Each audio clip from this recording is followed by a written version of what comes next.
Hi everyone. Yes, the reason for my recording is I would like to talk about the story of Balaam in Numbers 22. Um, if you take Numbers 22, the whole thing is about Balaam, Balak, and also Phinehas. Uh, if you take Numbers 22, the first verse says, "And the children of Israel set forward and pitched in the plains of Moab on this side Jordan by Jericho. And Balak, son of Zippor, saw all that Israel had done to the Amorites. And the Moab was so afraid of the people because they were many, and Moab was distressed because of the children of Israel. And Moab said to the elders of Midian, Now shall this company lick up all that are round about us, as the ox licketh up the grass of the field? And Balak the son of Zippor was king of the Moabites at that time." So what is happening is the children of Israel, you already know the story, I guess. The children of Israel came out of Egypt, and when they came out of Egypt, in their travel, they found a lot of different people. Some people accepted them, and some people did not. And anyone who did not accept them, they had to fight against them and win them. And this was the plan of God, and they did it with the plan of God. And now um, the children of Israel, they are in the area of Moabites, and the Moabite king Balak is so afraid because he knows everything that they have done in the past, especially the Amorites, and so the king doesn't want to take any chances. Also, he don't want to invite them, welcome them, because there were so many in number. So he was afraid that he will be deceived. Also, all those cattle, it was so numerous, so the king thought that all the resources of the land will be gone because of that. So because of that, Balak is reaching to Balaam, the son of Beor, to Pethor.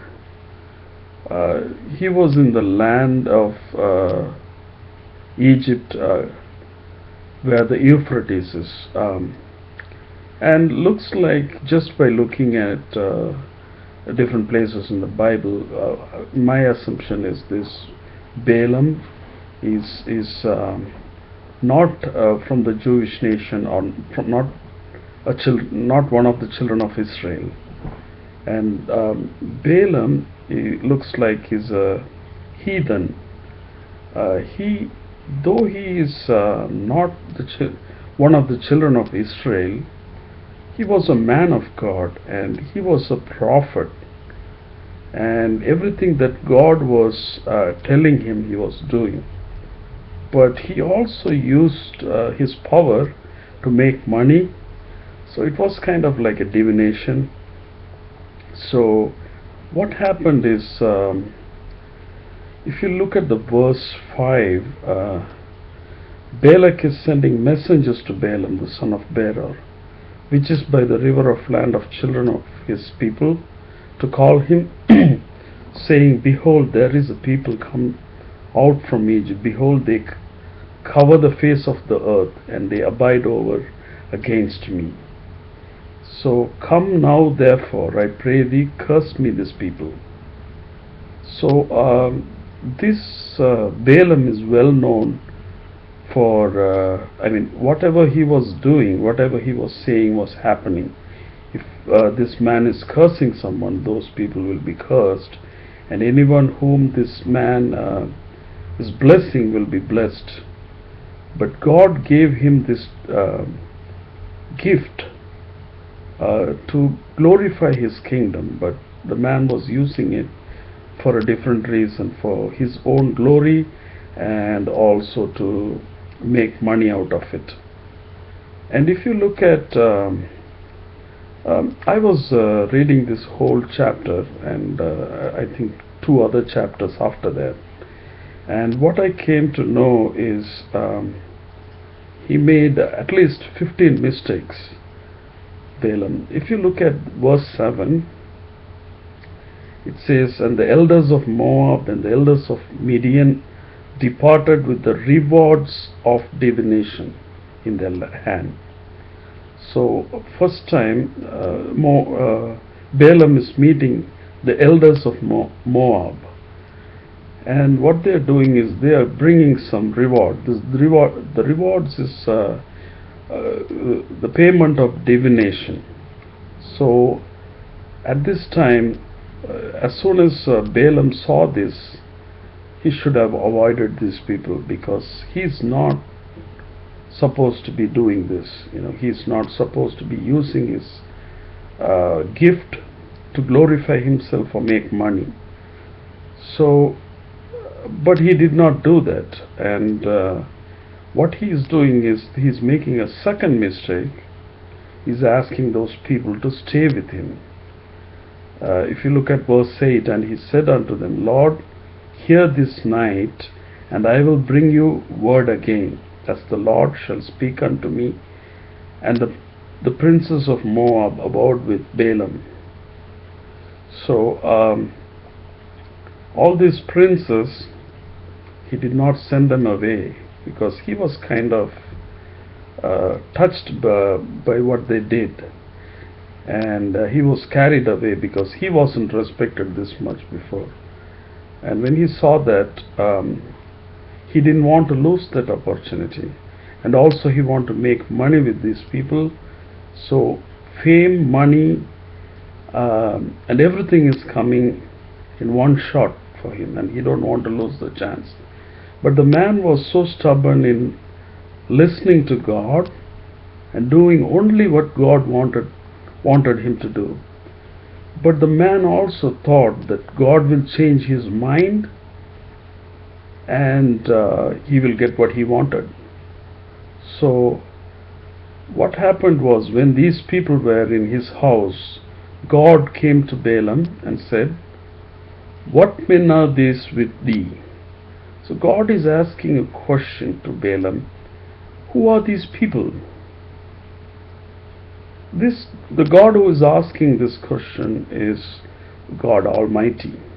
He knows everything. Before even the word is formed in our mouth, he knows. So there is no reason for God to ask this and find out. But in the Bible, if you read anywhere, when God is asking someone a question, that's not because he did not know the answer, but the question is to make that person think. Mostly God will ask this question when people went in the wrong direction. So God is asking this question, and what Balaam is saying is, "And Balaam said unto God, Balak the son of Zippor, king of Moab, hath sent unto me, saying, Behold, there is a people come out of Egypt, which covereth the face of the earth. Come now, curse me then. Peradventure I shall be able to overcome thee and drive them out." So what Balak is thinking is, he can, once these people are cursed by Balaam, it would happen, and these people can be easily overcome. And this thing, Balaam is replying to God all these things which he already knew. And God did not say, "Oh, do you think I didn't know that?" And what he is doing is, God said unto Balaam, "Thou shalt not go with them. Thou shalt not curse the people, for they are blessed." So there the story should end. Earlier in the verses, he made two mistakes, but it could be his ignorance and because he did not know the heart of God well, so he made those mistakes, and now God is clarifying his mistake and clarifying himself, making clear that God did not like this from happening.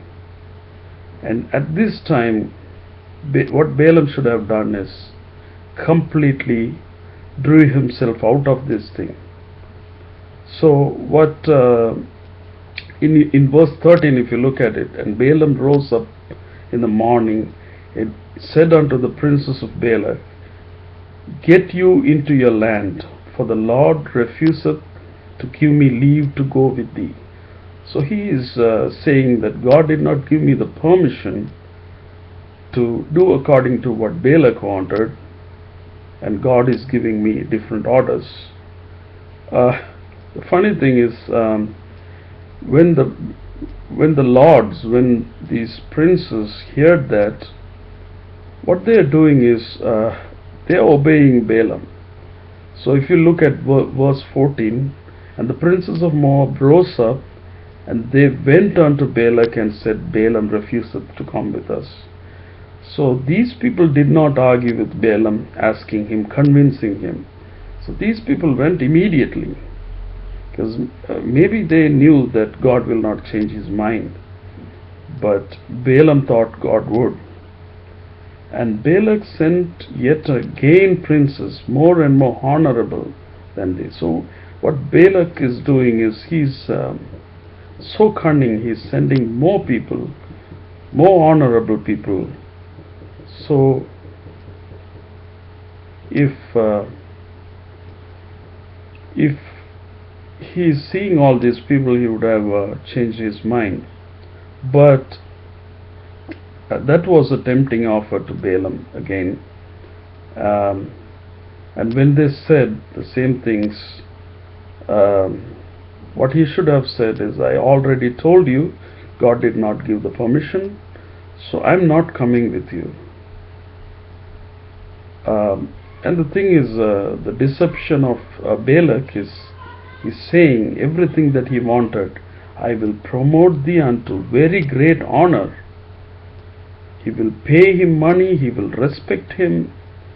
So everything is coming on his way that he wanted.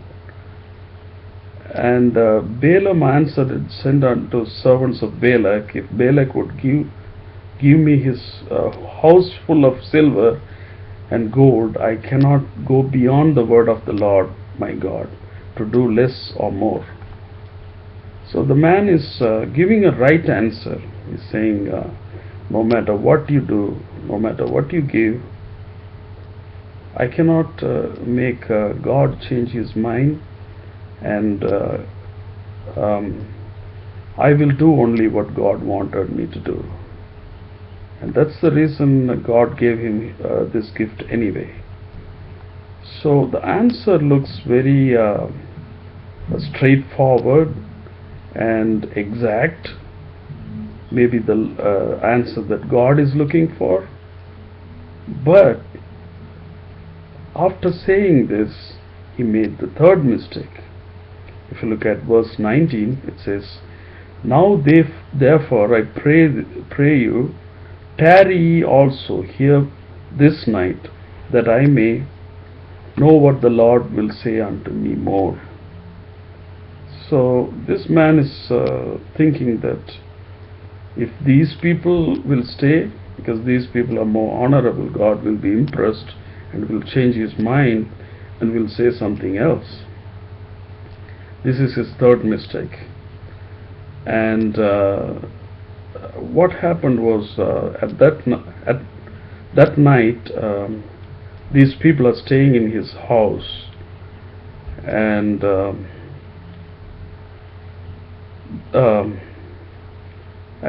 God came to Balaam at night and said unto him, If the men come to call thee, rise up and go with them.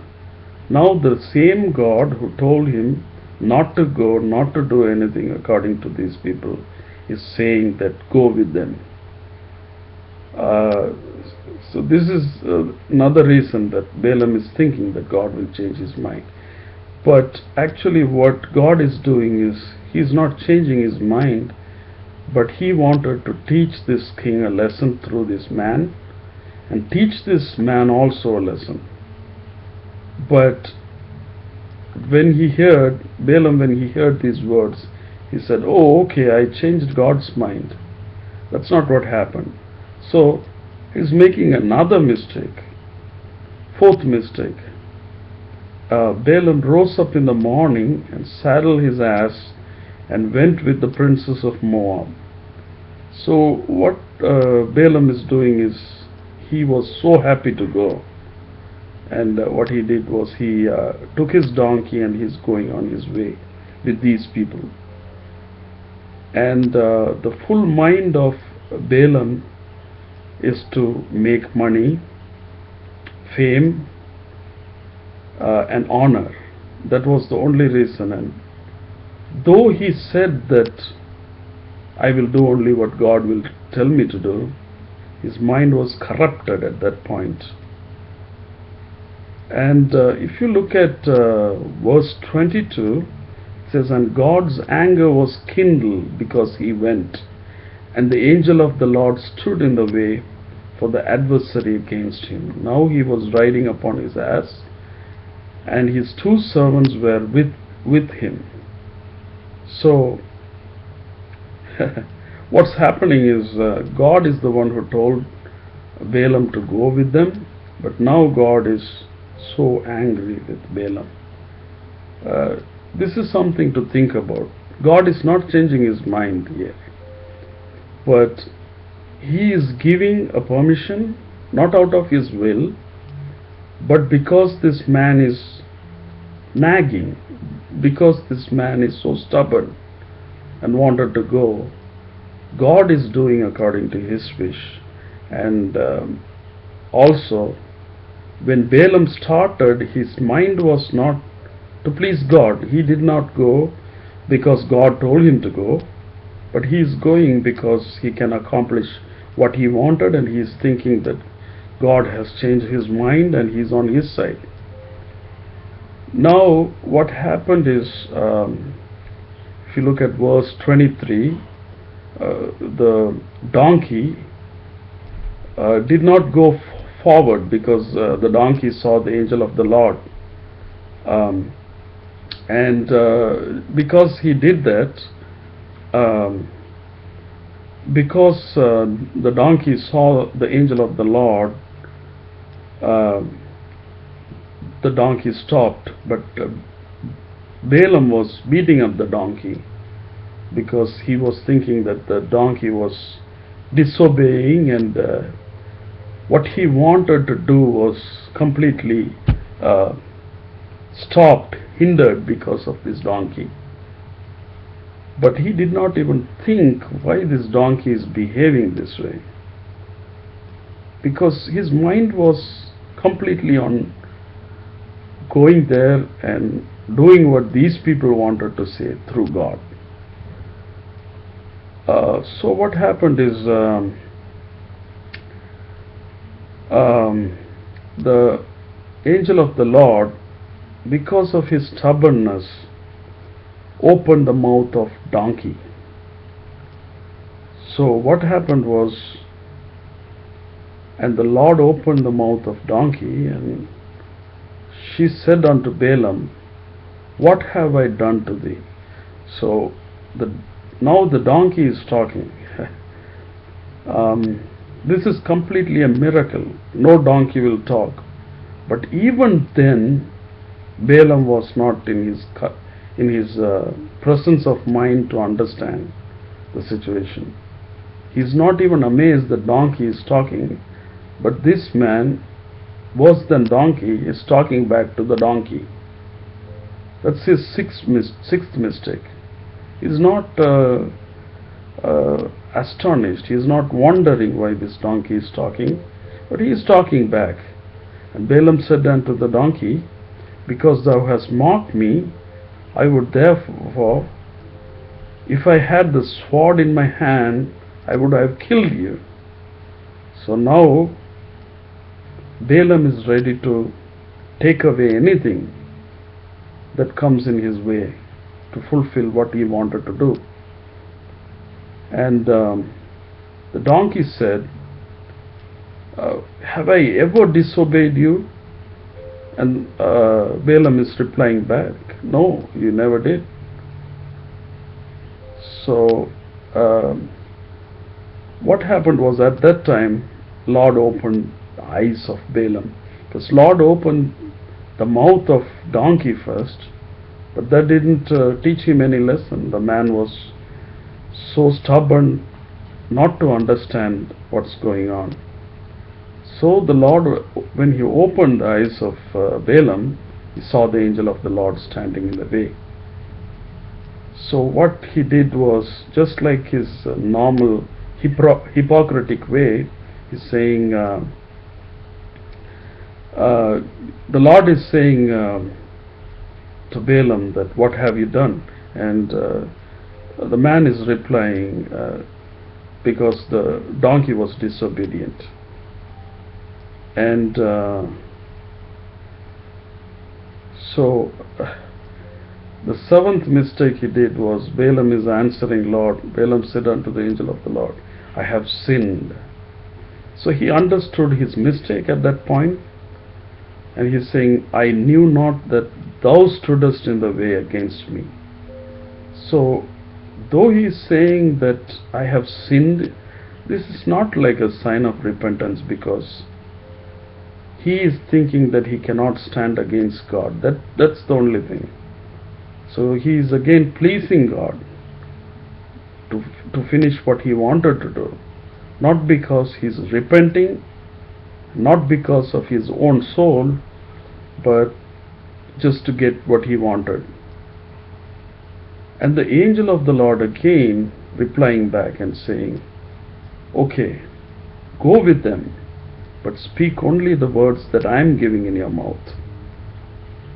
So when you see this, Lord God is changing his mind several times. Not because God is a changing God. He is the same yesterday, today and forever, but he is changing his plan for this man. Just like a GPS, I always think. The GPS will give you a direction, and when you go in the wrong direction, then it will recalculate, give you another option. Just like that, Balaam is given another option. Okay, go. Since you wanted, go ahead with it.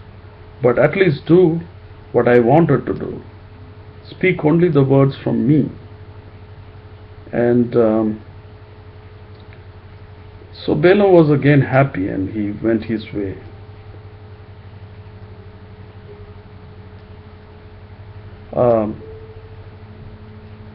So what happened was, Balaam is asking at this point, when when Balaam reached Balak, Balak was asking, why didn't you come earlier? And he said again, Balaam is saying that, okay, here I am. And if you look at verse 40, there is a deception from Balak. And Balak offered oxen and sheep and sent to Balaam and to the princes that were it. So this Balaam is now giving a feast and also making him guest with the princes. So this is an honor, a deceiving honor. And what's happening here is, in Numbers 23, the next chapter, he's making a ninth mistake that God did not ask him to do. He said, only do what I asked you to do. But now what he is doing is, he is giving an idea to Balak. He's saying in verse 1, Balaam said unto Balak, build me here 7 altars, and prepare me here 7 oxen and 7 rams. So what he's saying is, asking him to build altars. And even these altars were built in where it's an idol worship place where he went. So that is another place that he should have never gone, or asked God, should I go here? But he did not, and he is also asking these people to give altars, all these rams, 7 rams in the altar. And again, Balak is obeying just like what Balaam is saying. And at this time, Balaam is asking Balak to stay somewhere else, and at least he knew that Balak, if Balak is there, God will not come, the man of idol worship. And then again, he's making a 10th mistake. And God met Balaam, and he said unto him, I have prepared 7 altars, and I have offered unto every altar bullock and a ram. This is something God did not ask, and this man is now telling what he have done, which is not needed. And God already knew his heart. God already knew what's happening here, and he's explaining, oh, am I not pleasing you now? Look at this. I have a new convert here, and the man is doing everything you wanted. And if you look at verse 5, the Lord put a word in Balaam's mouth and said, Return unto Balak, and thus thou shalt speak. In this verse 5, it doesn't say that God asked him to say these words. God already put these words in his mouth. So now Balaam is like a robot to God. He's just putting everything in his mind and mouth, and he's going back and talking to the king. And he's saying, Balak, the king of Moab, hath brought me from Aram out of the mountains of east, saying, Come curse me, Jacob, and come defy Israel. And he's saying again, how shall I curse whom God hath not cursed? Or how shall I defy whom the Lord hath not defied? This is something he should have known long time ago, and God is repeating again and again, saying that I love these people, I will bless these people, and I will not curse these people. And now Balaam is saying these words not because he wanted, but because God put these words in his mouth. And now what happened is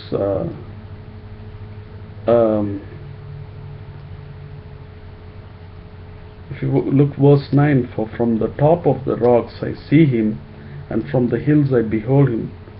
The people shall dwell alone, and shall not be reckoned among the nations. So if you look at verse 10, who can count the dust of Jacob and the numbers of the 4th part of Israel? Let me die the death of righteous. Now Balaam is also saying, let me die the death of righteous. The death of righteous is, if you look at the Old Testament, they were buried with their forefathers, and that's a blessing, and that's the death of righteous Balaam is talking about. And he's also saying, let my last end like his, the blessed people. But this is something he did not get because of his disobedience. If you look at the later verses, you will know.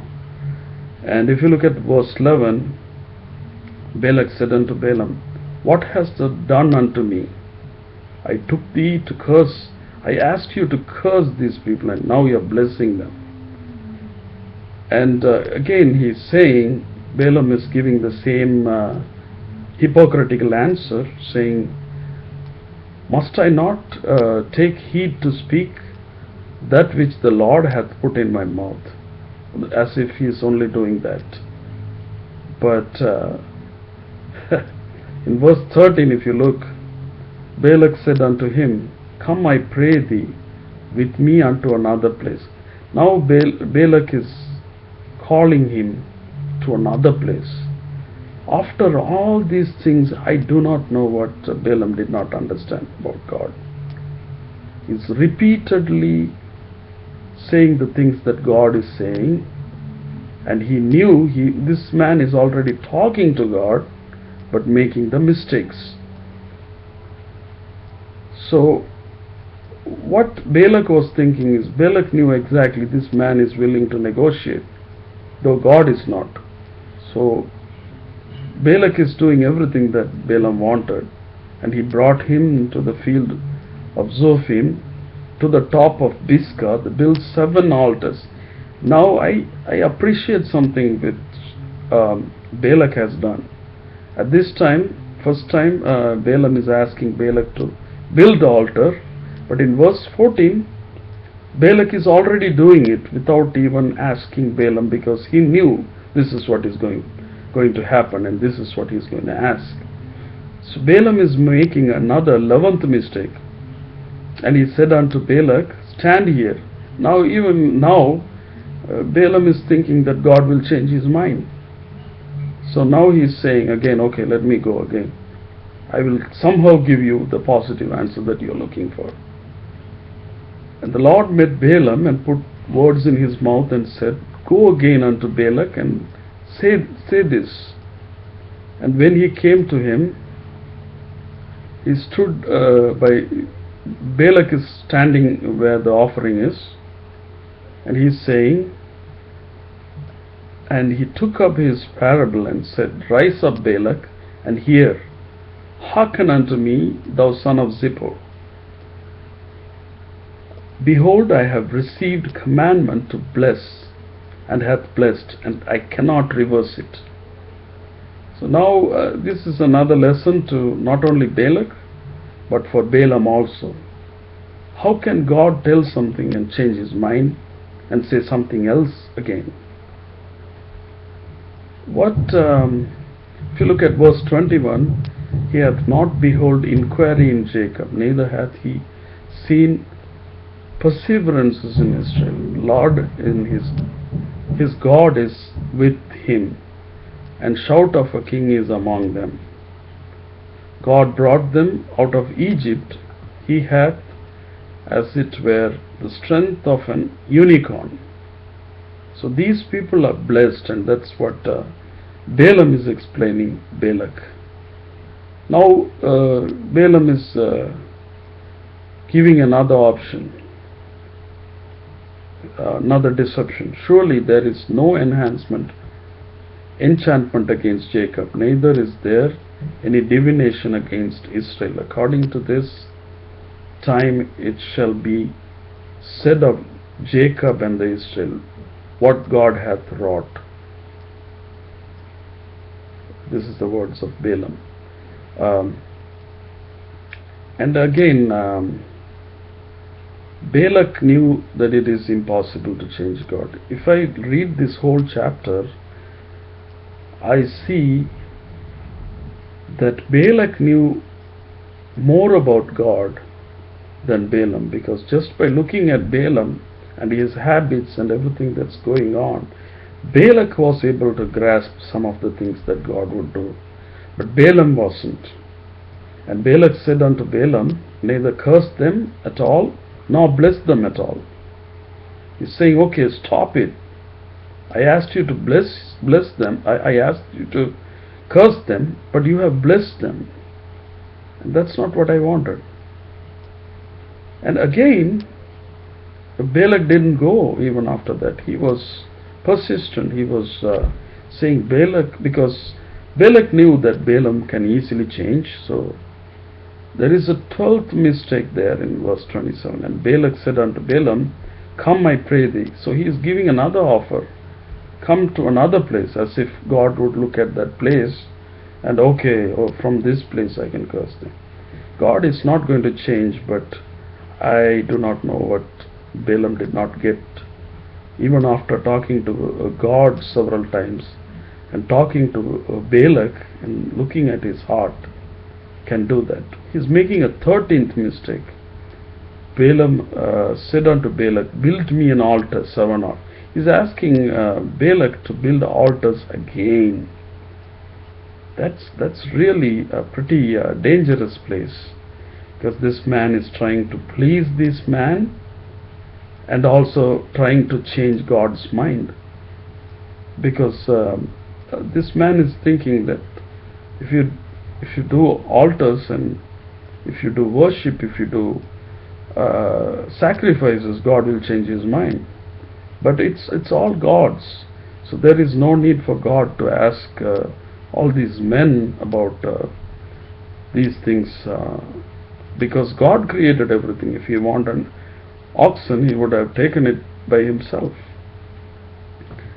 And in Numbers 24, Balaam is saying, Balaam knew now that Lord is pleased when Israel is blessed.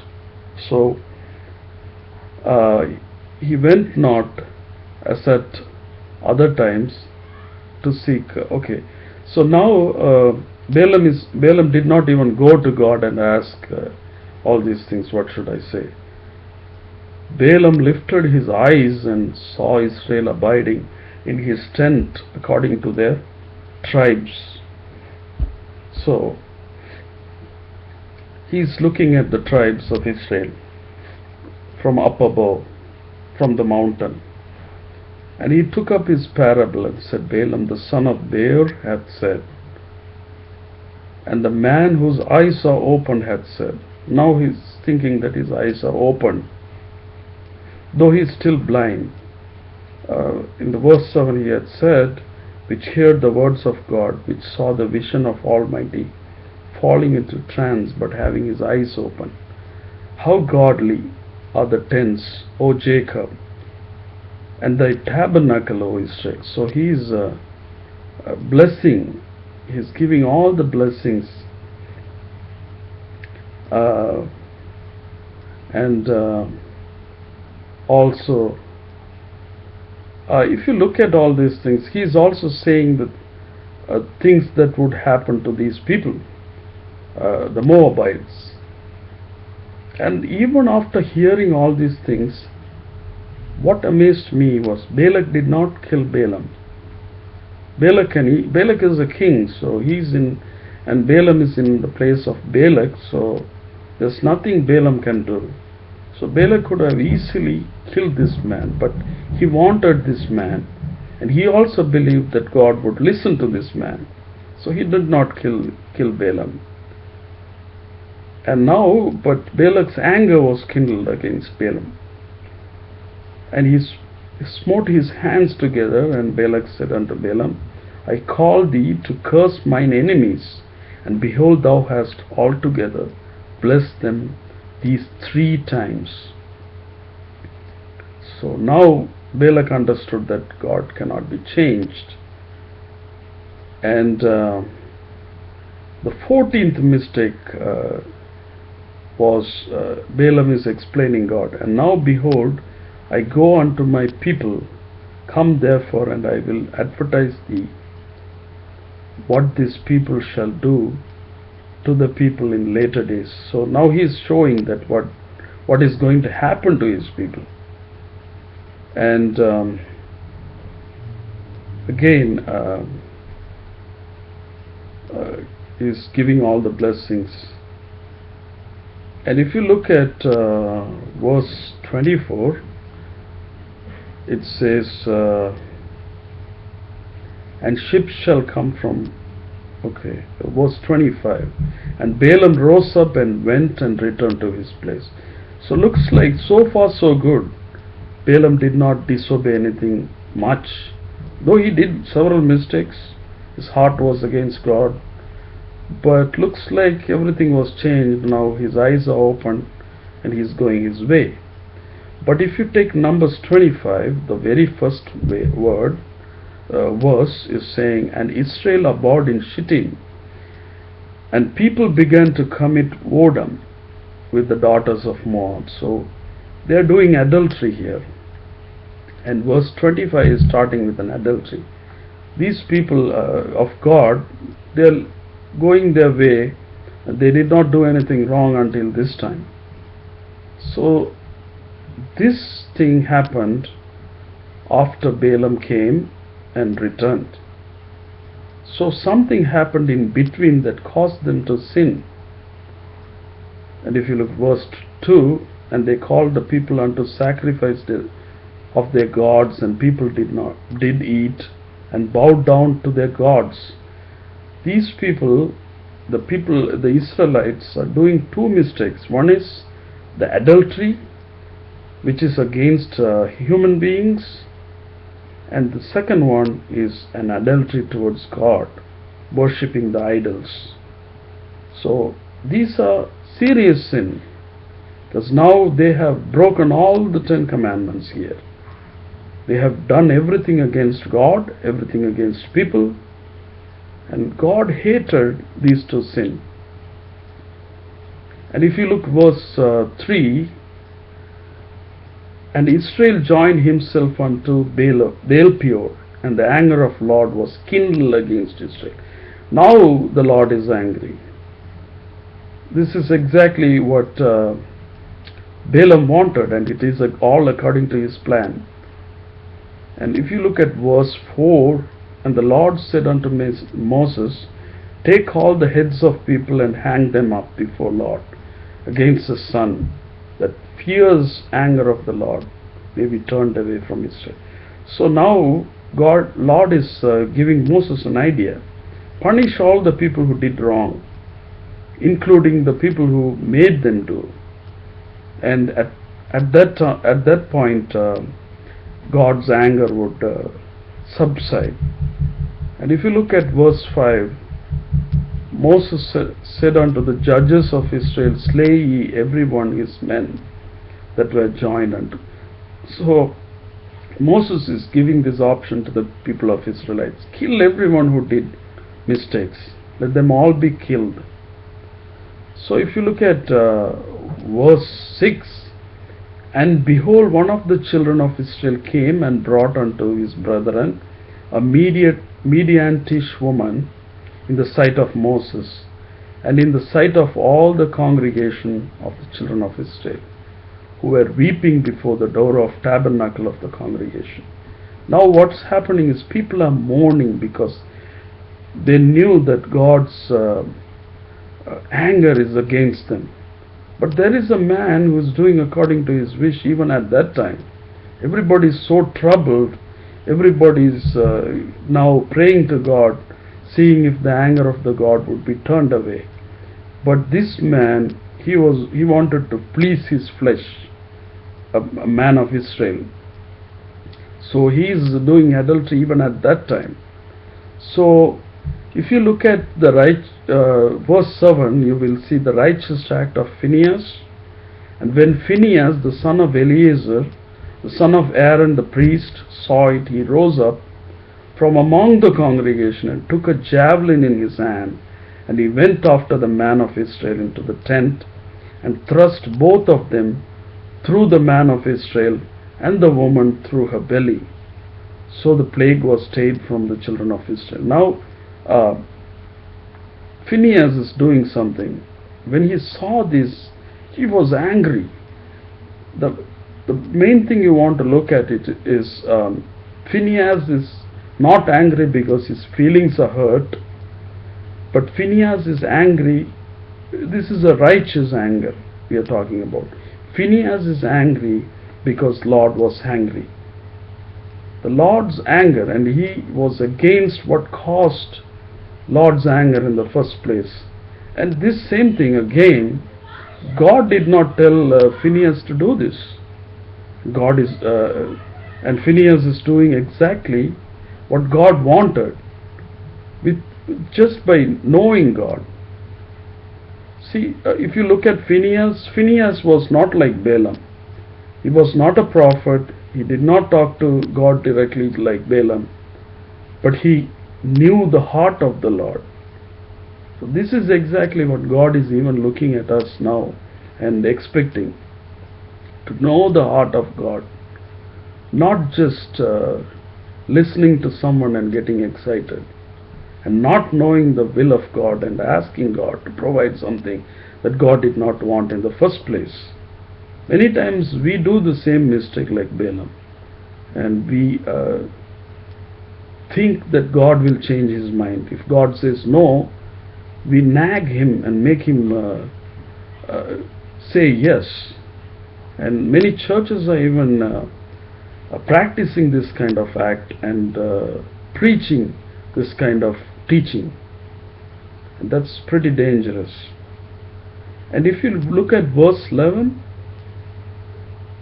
Phinehas the son of Eleazar, the son of Aaron the priest, hath turned my wrath away from the children of Israel.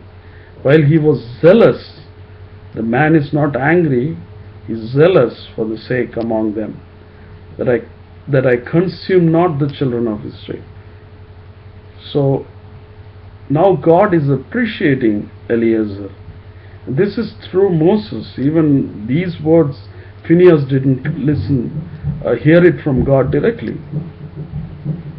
So if you look at verse 12, wherefore say, behold, I give unto him my covenant of peace.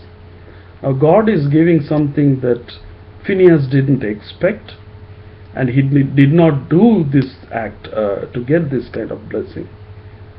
So now God is giving him a blessing, an eternal blessing.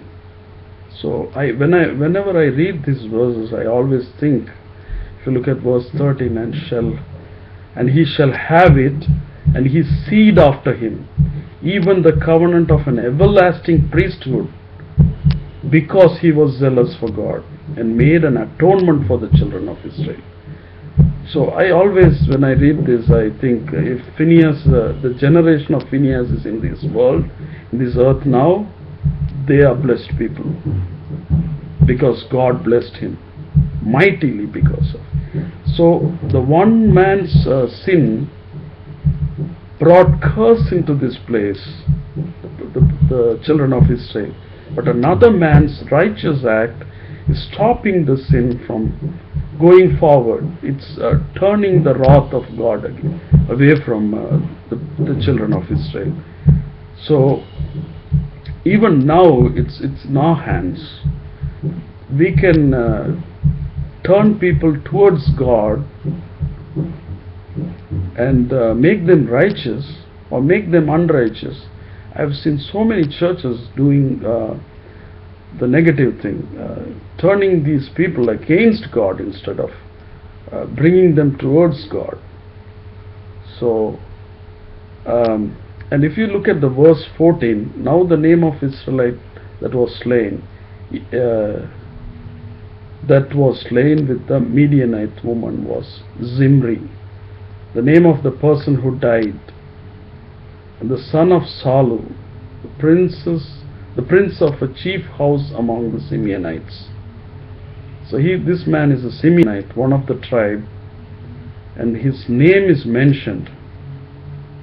Whenever a person's name is mentioned, that means God is remembering him. God is remembering him for goodness or some of the unrighteous things. So if a man is unrighteous, God will mention, the Holy Spirit will mention that in the Bible. And the same thing if the man is unrighteous. The name of Midianite woman that was slain was Cosbi. So this Cosbi, the daughter of Zer, even her name is mentioned, because this lady made the Israelites to sin, this Zimri to sin. So they are both remarkable people. They are well known for unrighteous act. And the Lord spake unto Moses, saying, vex the Midianites and smite them.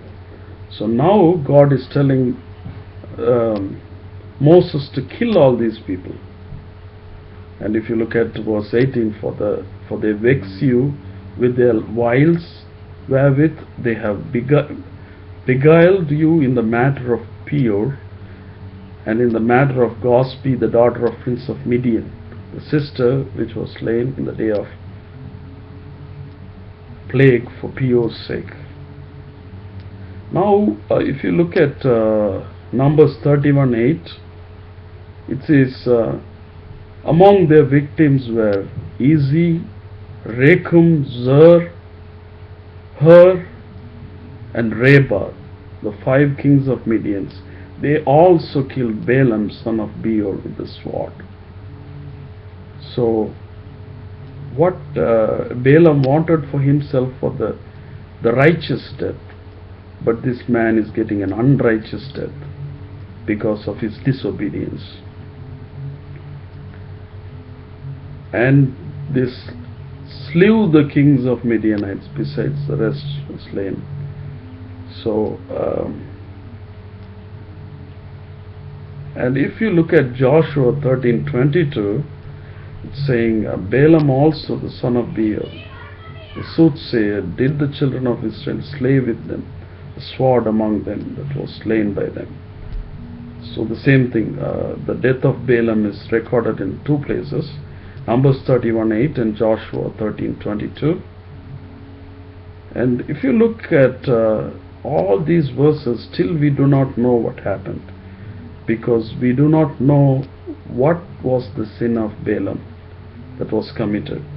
Of course, he was against God. He did every unrighteous thing, and he tried to change the will of God, all these things. But he also made a big mistake that made God to kill him. If you look at Numbers 31:16, it says, they were the ones who followed Balaam's advice and enticed the Israelites to be unfaithful to the Lord in the Peor incident, so that plague struck the Lord's people. So if you look at Numbers 31, it's saying what happened, saying that Balaam gave an advice to entice Israelites, to defile Israelites. So Balaam, what he have done is he said this to Balak, saying that these people cannot be cursed because they are blessed people. But there is an idea I can give you, because God is against adultery and the idol worship, and that's the reason you guys are getting killed now. So what you can do is make these children of Israel disobey these 2 commandments, and you don't have to curse, I don't have to curse them.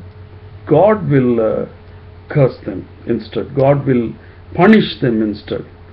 So when this happened, they are cursed immediately. So this is the idea that Balaam was giving, and Balak exactly followed, and he made all these prostitutes to go and prostitute with these children of Israel, that brought the wrath of God, and the plague came and struck all these many people. That's like I think it's 24,000 people. 24,000 people died because of Balaam. So that's what Balaam did. And if you look at Deuteronomy 23:5, it says, however, the Lord your God would not listen to Balaam, but turned the curse into the blessing for you, because the Lord your God loves you. So this verse is completely describing what Balaam wanted to do, and looks like Balaam even tried to do that, and God turned his heart, turned his mind to make them be blessed. And if you look at Joshua 24:10, it says, but I would not listen to Balaam, so he blessed you again and again. I delivered you out of his hand. So now verse 24:10 is even clearer. It says God did not want to listen to Balaam, which means Balaam really wanted them cursed so that he can get everything that he wanted. So if you look at Nehemiah 13:2, it says, because they met not the children of Israel with bread and water, but hired Balaam against them, and he should curse them. Howbeit God turned the curse into blessing. So he was willing to, and he almost, the words came out of his mouth.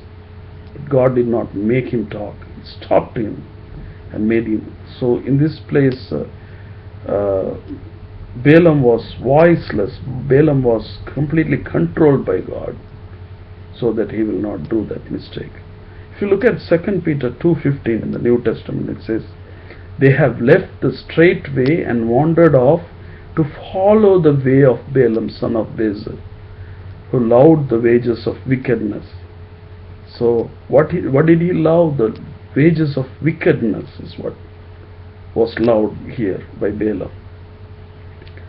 So it's very clear that what Balaam wanted to do. If you look at Jude 1:11 in the New Testament, it says, "Woe to them, they have taken the way of Cain, they have rushed for profit into Balaam's error, and they have been destroyed in Korah's rebellion." So here Balaam is considered a mistake. So he is doing anything for profit. Profit is what was in his mind. So if you look at Revelation, the last verse is, "Nevertheless, I have few things against you. There are some among you who hold to the teaching of Balaam, who taught Balak to entice Israelites to sin, so that they ate food sacrificed to idols and committed sexual immorality." This is exactly what Balaam told Balak to do. So sexual immorality and the idol worship, along with it they are eating the food sacrificed to all these idols, which was something God did not want the children of Israel to do. So, and another interesting thing is Revelation 2:14 is talking about churches doing this. How can a church do things like this? Actually, it's not the actual act of sexual immorality here, but the teaching was against the will of God. That's exactly what they did. So it is not making people to do sexual immorality, but going against the will of God. God is saying this, and it's very clear in the Word of God, but these people are preaching something else for their own good, just like Balaam did, for their stomach.